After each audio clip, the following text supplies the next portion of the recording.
Support for Sharing Life comes from APEC Marketing. To consult their services, go to apecmarketing.com. That's APIC marketing.com. By email, contact Asha at apecmarketing.com. That's ASHA at apecmarketing.com. APEC Marketing, your resource for digital marketing, web, and app development tools.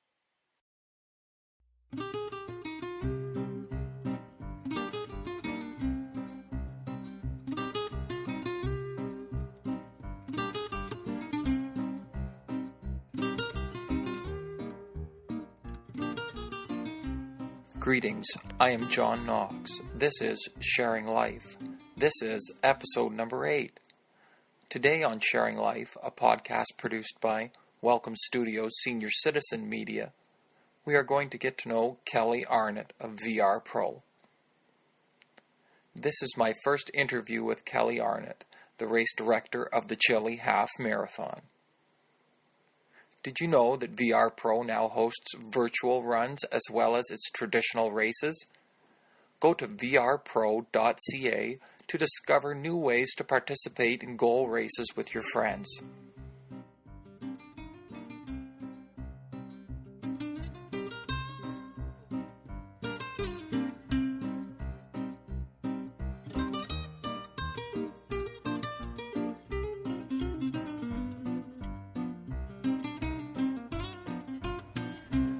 I'm John Knox with the Sharing Life podcast. Beside me is Kelly Arnot from VRPRO. Kelly. It's great to be with you. How are you? I'm great, John. Thank you very much, and it's great to see you again. And I feel the same way. So here we are, and I hear you're a really busy lady. I'm really happy to have you with me. What are you up to these days? Well, I have been baking a lot of butter tarts this summer up north at... I have a place up north called the Lakeside Lofts and Woodview on the Lake. That's a beautiful rental property.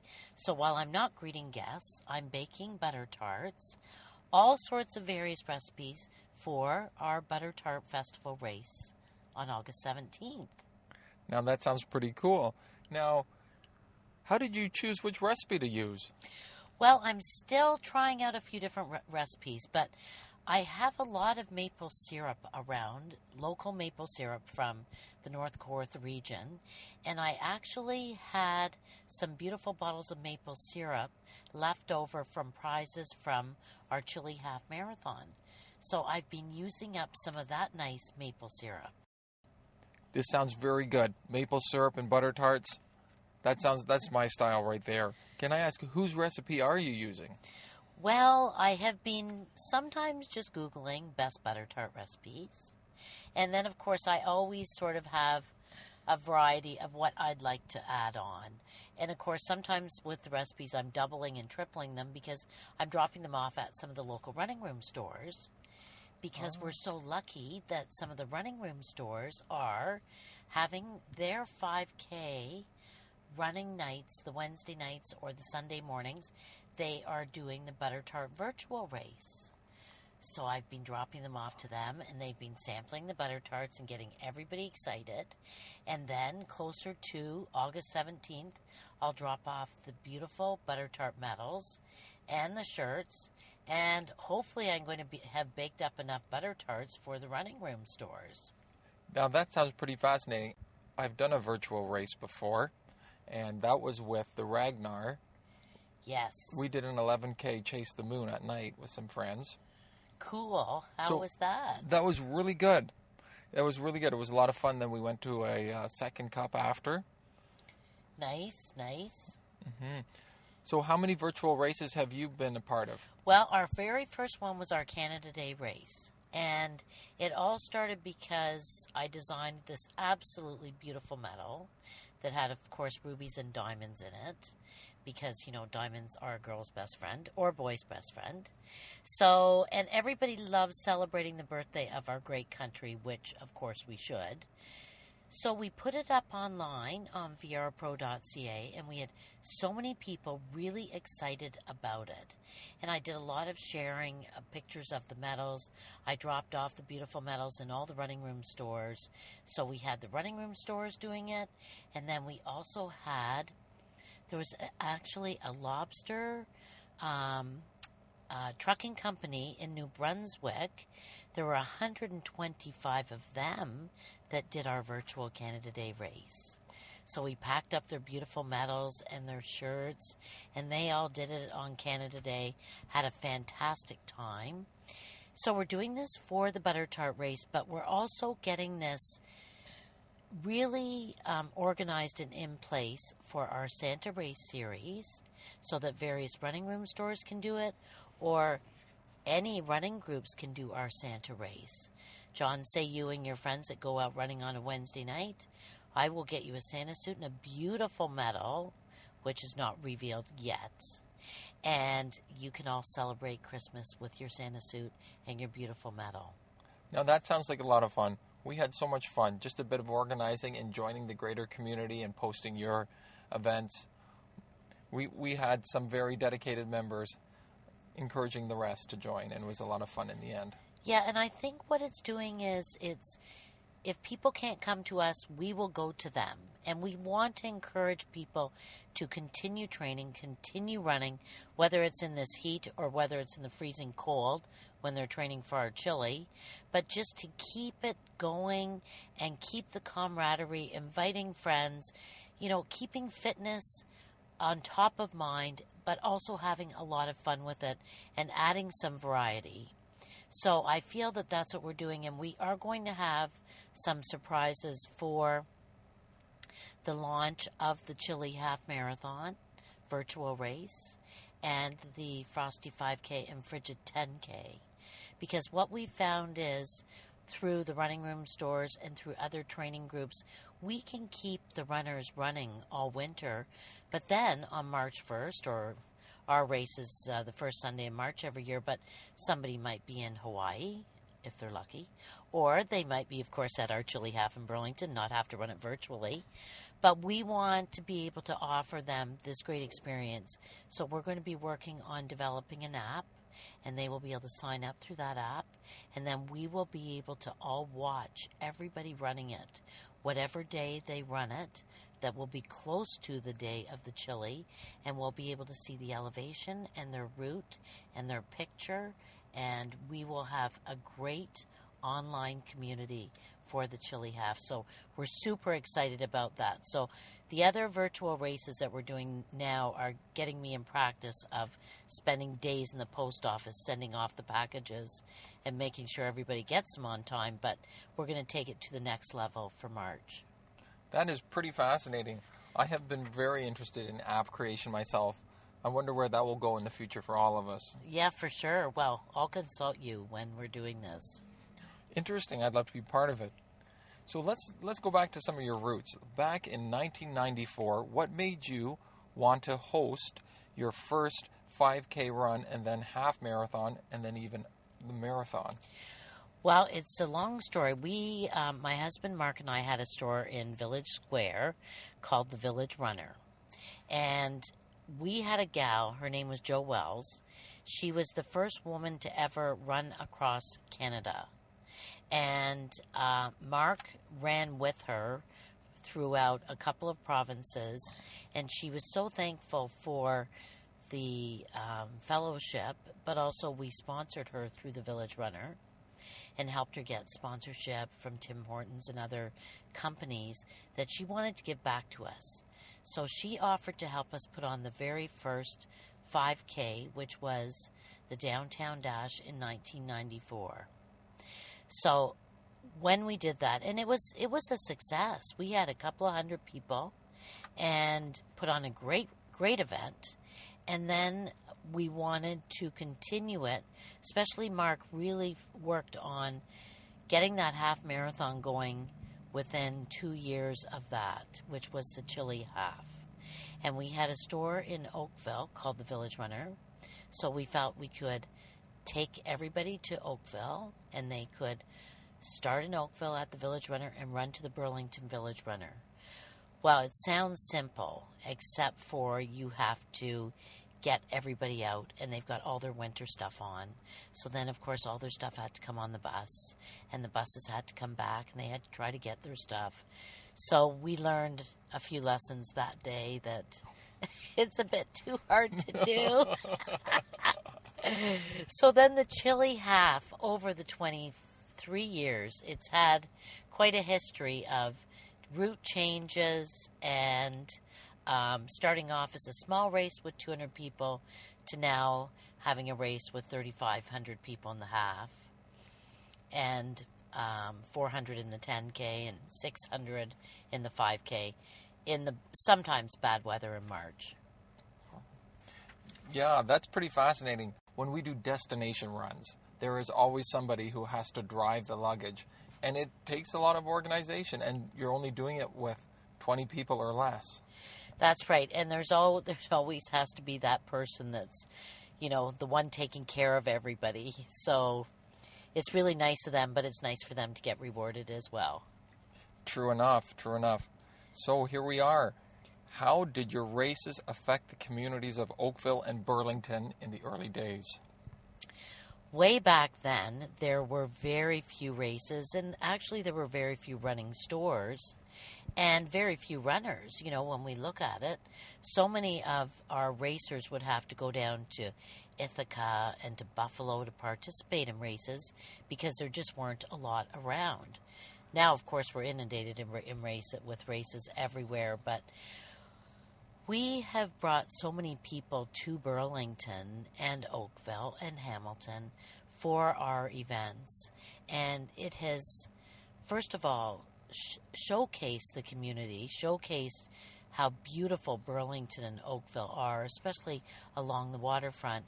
And we've had runners that have actually purchased property after they've run our races, the Chili Half or our Burlington Marathon when we had it. And so it's made a huge difference to this community because it has really shown the runners in the GTA area how beautiful this city is for running routes. And we've also made a very, very large impact on charities in the area and have raised $3 million from our races, including hosting the first ever CIBC Run for the Cure for the Hamilton-Burlington site from 1999. For about 5 years, we volunteered ourselves as the race directors and created an event with 5,000 people raising $1 million for breast cancer.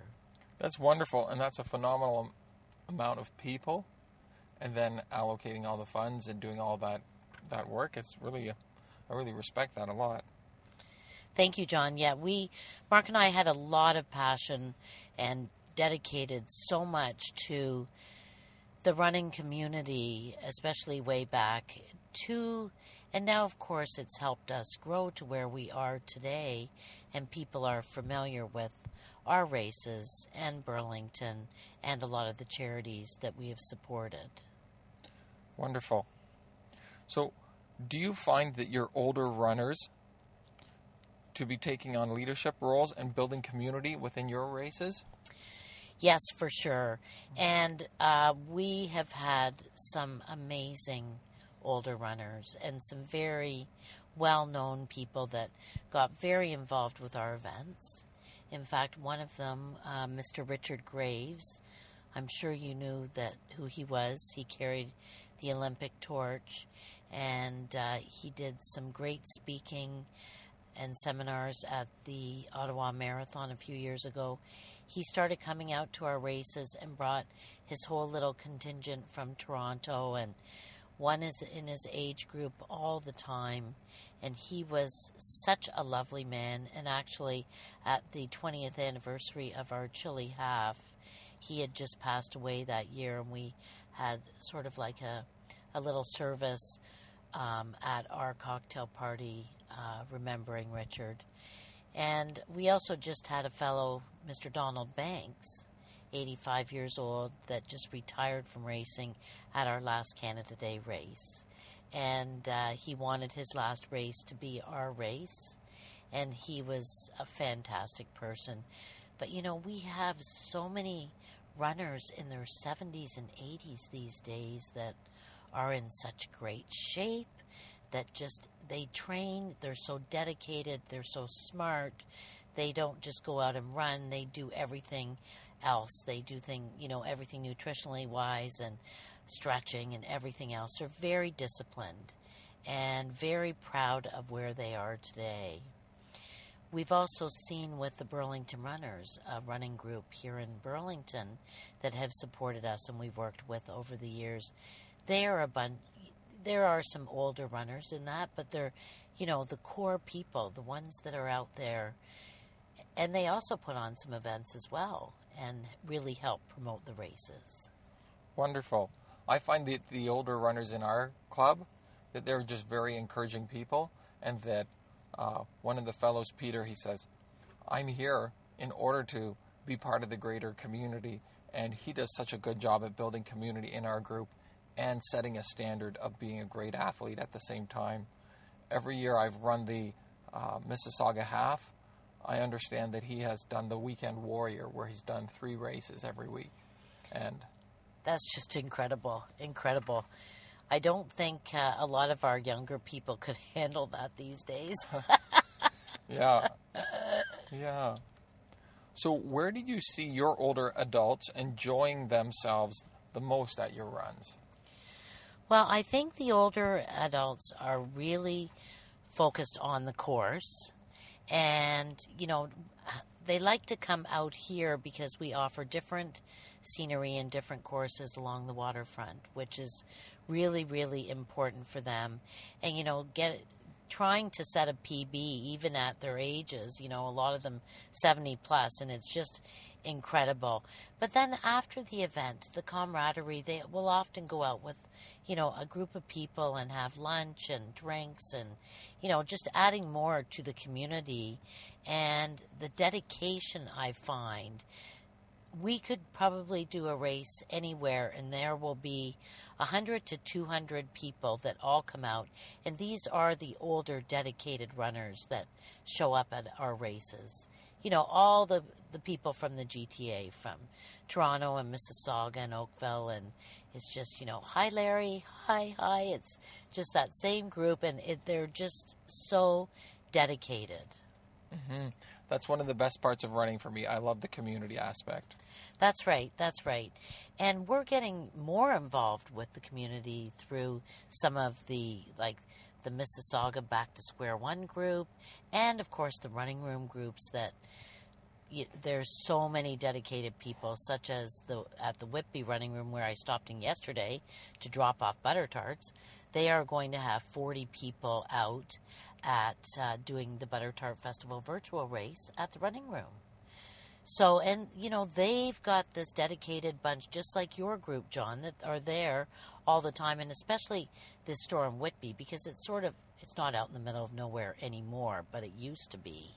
But, they've brought so many people in to that store, and they're just so dedicated and turn people's health around so much. And this is the one thing we love about working with the running room stores, because we will also develop all sorts of new runners all the time from the Learn to Run clinic, which these were our couch potato people that will come out and do our 5K race, and they just keep on running with the running room, and then possibly will sign up to do the Chile Half Marathon training group. So, we've sort of got both ends. We've got our dedicated older group that are coming, and then we've got the new ones from the running rooms that are coming out to our races. So we're sort of so lucky that we're constantly in this growth pattern of bringing new people out.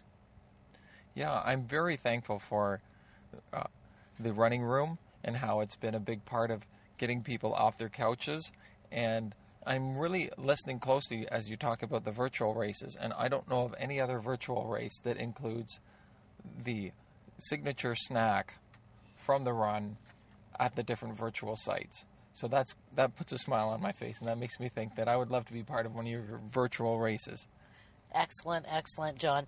We're going to have to think of something festive to give out at the Santa races, maybe Christmas cake. After I finish baking butter tarts, I'll start on the cakes. Right. I like that. So can you tell me some stories of some older adults participating in your races as participants, volunteers, and in other functions? Well, I don't know if you know a fellow by the name of Larry from Toronto, from Mississauga, and he always comes out to the races and will yell out, "Tie up your shoelaces." He passed me the last time. Oh, he did? Okay. He is such a fantastic fellow. He comes to all of our races, and he would bring Richard Graves and some of the other people from Toronto. He would go and pick them up, and just not only coming out and participating in the sport himself, but bringing as many people as he could and taking care of them and taking them back to Toronto. It was just such he's so unselfish, and trying to promote the sport, of course, with people around, but always just showing up at so many races. And so he's definitely one guy that should be mentioned because of the fact that he's done so much for the community. Yeah. And he keeps trying to beat his PB every time. But and there's so many stories like that. And one day, John, I'll have to have you at our finish line and we can just talk to people. But I just want to add, there's so many stories with runners that after our Chili Half this year, we had an incident where a fellow went down, and he's alive and well today, but his chances were only 5%. Yeah. But our finish line medical team and the hospital in the area was fantastic. But I was reading some of the blogs after our Chili Half, and one woman who calls herself the Grief Runner talked about the story of her husband dying, and the Chili Half this year was her first race, and what it meant getting through each kilometer in the freezing cold and getting to the finish line and just feeling that her husband was with her and he was her angel to get her through there. And as runners and as race directors, we sometimes take for granted how difficult life can be for each individual that's in your race, whether it's 500 people or 5,000, and what their stories are that keep them running and what happens in their life. And so it's just so much more than just 21 kilometers or a finish line or entering a race. It's so much more. It's all these individual lives. That's really meaningful. Yeah, I was reading her blog after for 5 nights, and I was just crying so much I had to stop, Oh, I get very emotional anyways after the Chili Half, after you put your heart and soul, the runners as well, running 10 months and trying to get up to that distance, but me as the race director just working so hard to make sure that we can deliver the best experience and that we've got 300 volunteers and 6 water stations covered and 4,000 shirts and 20,000 rolls of toilet paper, and everything that goes into it. And, if I miss anything, I'm just so angry. But after you put everything into something and then when it's over, it's tough. And, it's tough for the guy that finishes that Ironman race that has been training for 2 years as well, the big letdown. And I used to find this after our marathon. I would just be a basket case after. It's like, what am I going to do with my life now? The race is over. Yeah. So you just got to pick up and get going for the next year the minute the race is over. Right. It is hard to pick up and get going. Oh, for sure, in both areas. And the thing is that having marathons and half marathons to run is such a meaningful thing for me because as you're saying, it gives you a goal to continue on in life, and that chosen burden, that leisure time that gives a significance to life and is also a teacher, and I can do more. Exactly. And I mean, you can see it in multiple marathon runners like David Crow. He's got all his races set. He knows where he's going. He just keeps on training. And I think the one unfortunate thing for runners is, sometimes experiencing injury, and that can be so devastating after it's sort of taken over your life. And when you've got some injuries and all of a sudden you can't do it, it can be debilitating emotionally as well as physically. So it's always something too, we all get a little obsessed and have to put the miles in or do this or do that, to really just sit back sometimes and give yourself that little bit of a break and rest and recuperate and all those things that you need to do. And, at the end of the race, the end of one of your big races, having a week off is not such a bad thing. Right. Yeah. It can be hard to take a week off, but I was always disappointed when I'd be signing up for another running clinic, and then suddenly I'd be going from running 20 kilometers a week or on the Sundays to suddenly running 5, and I'd be like, I'm losing so much. I know.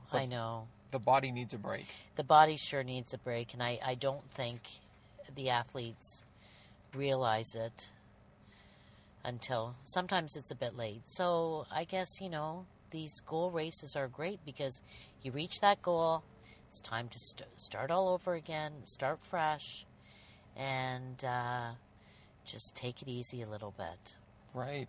So would you like to tell me about other races that you are running within the next year? Well, we've got our 3 Santa races that we're doing with, of course, the virtual. And so that's going to be a big undertaking. As soon as our Butter Tart Festival virtual race and real race is over, I'm going to start working very hard on everything that we're going to be offering for the Santa race. By the way, the Butter Tart Festival races is at Spencer Smith Park on the 17th of August, and we are actually getting to the point where we may have to close down the registration for the T-shirts, because I believe we're almost sold out of the shirts, and I've got to really watch myself with the medals because I only ordered 650 medals. So there may be a possibility that this race could sell out in the next week or so. So anybody interested, please sign up on VRPRO.ca. But don't worry, we will be continuing to do lots of races in the future. As I said, the 3 Santa races that are Hamilton, Burlington, Ontario, and Burlington, Vermont. And then right after that, we will be getting prepared for our Chile Half Marathon, which we already have 700 entries in. And we have just negotiated with New Balance to once again supply the fantastic quarter zip technical shirts from New Balance for the Chile Half runners. And we've got a couple new colors that we'll be introducing this year, which will be really exciting. Then, of course, we have our Frosty 5K and our Frigid 10K, which these races are all on March 1st. Downtown Burlington, they start at 10:05 a.m., and the half marathon goes along Lakeshore to Oakville, to Shell Park, and back. So very, very nice course. But as I said, John, we will also be doing them virtually. So if you happen to be in Denmark the day of the Chile, you can still run it, and we'll take care of you. We'll make sure you've got all your stuff. You can send us we'll be able to watch you running in Denmark or wherever you may be. That would be lovely. Yeah, I really like that. So these are real accomplishments, and it's really necessary to take advantage of this new world that we're in with virtual races and using apps and the cloud for good. And I really appreciate where this is going. It's very fascinating to discover these possibilities. Oh, for sure, for sure. And I think we live in such a busy society that we at VR Pro have to make it more convenient, and also even with the running room, to make it more convenient for the runners. We will come to you, so you don't have to come out to us all the time if you can't. But of course, we do like you to come for the real race experience, because it is very exciting at the start and finish line with great music, and of course we offer steam whistle beer and hot chili and all sorts of goodies as well. Yeah, I remember when the steam whistle beer first came out. It was such a big hit with my friends. Oh yeah, it's fantastic, and they're a great company to deal with, and we like to support our local Canadian companies, just like Longo's that support us at the Chili Half. Very good. Yeah. So we're coming up on our last question and saying, how did you feel when you won the 2016 Burlington Tourism Ambassador Award of the Year? That was an extremely special time for me, and I really appreciated being nominated by Maurice DeRoche and the Burlington Tourism Society, and of course the Chamber of Commerce. And I feel that in the past 23 years of exposing so many people to Burlington, whether it was from our marathon from 1999 to 2003, or the CIBC Run for the Cure that we started, or the Downtown Dash, the Chili Half every year that brings in 5,000 people, and we fill up all the hotels, offer shuttle service, give our donations to the hospital, and we've raised a lot of money for the hospital. We have a $250,000 commitment from the Chili Half Marathon, but we've also bought hard tools for them, such as a portable ultrasound and Emerge, and so we've had really nice relationships with the charities, local charities, and with local volunteer groups, but also businesses and the exposure we've brought. So it was an award that I was most thankful to receive, and I felt that it was rather fitting because of our runners supporting so much in the community. So not just everything that VR Pro is doing, but all the participants that come down here, go into restaurants and eat breakfast and lunch and go to bars and stay overnight and go shopping. So, it's really an award for all the participants because they have been the one that have been the tourists. Yeah. So I was very honored for that, and everything else that we've received in gratitude from the city and the Chamber of Commerce, and we've also tried to give back to the Chamber. I was the chair of the Health Committee and involved in a lot of other local projects, which I've really enjoyed. Wonderful. That is just a lot of hard work. The one thing I appreciated most when you received the award, watching it off of YouTube, of course, was that you stated that this was for the last 23 years of hard work. And it's the example to many of us who are looking to establish ourselves that it's not 1 year's worth of work, it's many years of perseverance. That's right, John, that's right. But Mark and I have really done a lot way back when we had our running store and when running was not a big thing, and we had to work so hard to just even create runners. I can remember when we opened up our store in Village Square, and I thought, where are we going to get the customers? Because there's hardly any runners. So I would drive in the car looking for them.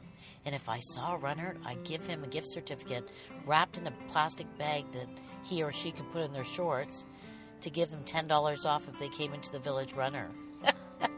So, yeah, that was actual, going after them. So we're sort of doing the same thing with the virtual races now. We're going after them. They don't have to come to us. Oh, that's wonderful. Yeah. I want to thank you for your time. It's been a lot of fun and good learning as well. Thank you so much, John, and I'm so excited to be part of this, and I can't wait to hear it. Wonderful. And keep up the good work with your running. Thanks so much. This episode is also supported by Woodview on the Lake. Go to woodviewonthelake.com, your destination venue for unforgettable events.